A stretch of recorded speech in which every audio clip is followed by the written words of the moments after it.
بسم اللہ الرحمن الرحیم، السلام علیکم ورحمۃ اللہ وبرکاتہ۔ آج ہم دیکھتے ہیں کہ صدقہ فطر اور اس کے کچھ ضروری مسائل، کہ صدقہ فطر سے کیا مراد ہے اور یہ کن پہ واجب ہے۔ ہم سب دیکھ لیتے ہیں ابھی اس کی ہم تعریف تو یوں کریں گے، یہ ان تمام مسلمان مرد عورت پر واجب ہے جو صاحب نصاب ہوں۔ صاحب نصاب کون ہوتے ہیں؟ یعنی جن پر زکوٰۃ فرض ہے، ان پر صدقہ فطر بھی واجب ہے۔ یعنی تمام مسلمان مرد و عورت پہ جو صاحب نصاب ہوں اس پہ صدقہ فطر واجب ہے۔ صدقہ فطر واجب ہونے کے لیے عاقل بالغ ہونا شرط نہیں، بلکہ بچہ یا مجنون یعنی پاگل بھی اگر صاحب نصاب ہو تو وہ صدقہ فطر ادا کرے گا۔ اس کی کچھ مسائل ہم دیکھ لیتے ہیں۔ یہ تو تھی تعریف، یعنی کہ ہم صدقہ فطر کون کون لوگ دے سکتے ہیں۔ صاحب نصاب اپنے بچوں کا، اور اگر کوئی پاگل بچہ ہے تو بھی اس کا صدقہ فطر ادا کرے گا۔ روزے رکھے یا نہ رکھے دونوں صورتوں میں صاحب نصاب ہونے کی صورت میں صدقہ فطر ادا کرنا ہوگا۔ یعنی کچھ لوگ کسی مجبوری یا شرعی عذر کے باعث روزے نہیں رکھ سکتے، لیکن ان کو صدقہ فطر تو بہرحال ضرور دینا ہوگا۔ صدقہ فطر کی ادائیگی کا بہترین وقت کون سا ہے؟ صدقہ فطر ادا کرنے کا بیسٹ ٹائم عید کو صبح صادق کے بعد عید نماز ادا کرنے سے پہلے ادا کر دیں، یہ اس کا بیسٹ ٹائم ہوتا ہے ادائیگی کا۔ چاند رات، نمبر 2 چاند رات یا رمضان المبارک کے کسی بھی دن، بلکہ رمضان المبارک سے پہلے بھی ادا کریں تو فطرہ ادا ہو جائے گا، لیکن نیت جو ہے اگر رمضان المبارک سے پہلے دینا ہوگا تو نیت فطرانے کی ہی کرنی ہوگی۔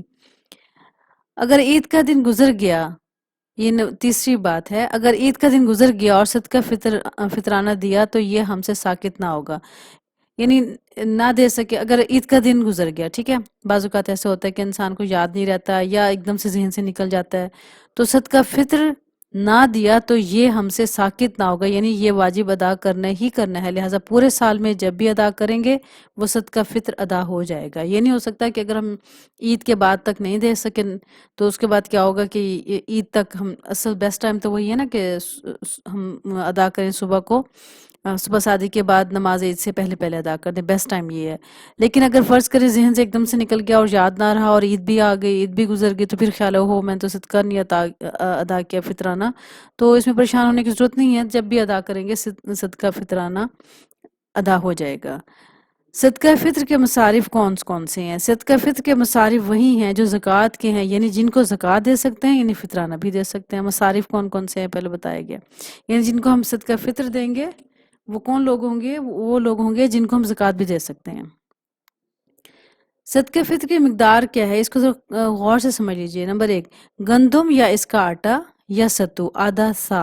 جو سا ہے نا، یہ اصل میں اس کے میئرمنٹ کا ایک پیمانہ ہے، یعنی اس کا بنے گا 2 کلو میں 80 گرام کم، یا ان کی قیمت لیں، لیکن احتیاطاً 2 کلو یا ان کی قیمت کر لیں، یعنی اس کے اصل آدھا سا کا جو عربی جو میئرمنٹ کا یہ پیمانہ ہے نا، تو اس کا معنی بنتا ہے 2 کلو میں 80 گرام کم، لیکن احتیاط کا پہلو یہ ہے کہ ہم اس کو 2 کلو کاؤنٹ کر لیں۔ نمبر 2، کھجور یا منقع یا جو یا اس کا آٹا یا ستو 1 سا یعنی 4 کلو میں 180 گرام کم، یا اس کی قیمت احتیاطاً اس کو ہم 4 کلو کر لیں گے۔ 4 کلو کھجور، منقع، جو یا اس کی قیمت صدقہ فطر کی مقدار ہے۔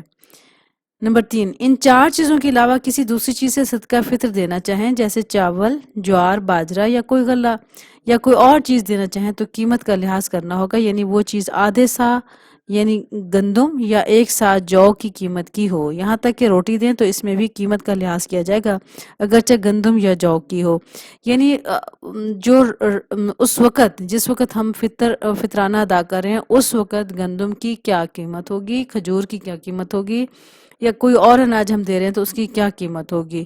تو یہ ذہن میں رکھیں، گندم یا اس کا آٹا یا ستو آدھا سا یعنی 2 کلو آٹا کی قیمت، یا 2 کلو گندم کی قیمت، یا 2 کلو ستو کی قیمت۔ اگر اناج نہیں دے سکتے تو ان کی قیمت بھی ہم ادا کر سکتے ہیں، اس قیمت کا اس وقت میں جب کہ ہم فطرانہ ادا کر رہے ہیں اس وقت میں اس کا اندازہ لگا لیں گے کہ آج کی قیمت گندم کی 2 کلو گندم، 2 کلو اس کا آٹا یا 2 کلو ستو کی کیا قیمت بنتی ہے، اس کے مطابق دے دیں گے۔ اگر ہم یہ دے دیں تو بھی صحیح ہے، اگر اس کے بجائے ہم کھجور یا منقع یا جو یا اس کا آٹا یا ستو دیں گے تو اس کے لیے پھر 4 کلو کا اندازہ لگانا ہوگا، ٹھیک ہے۔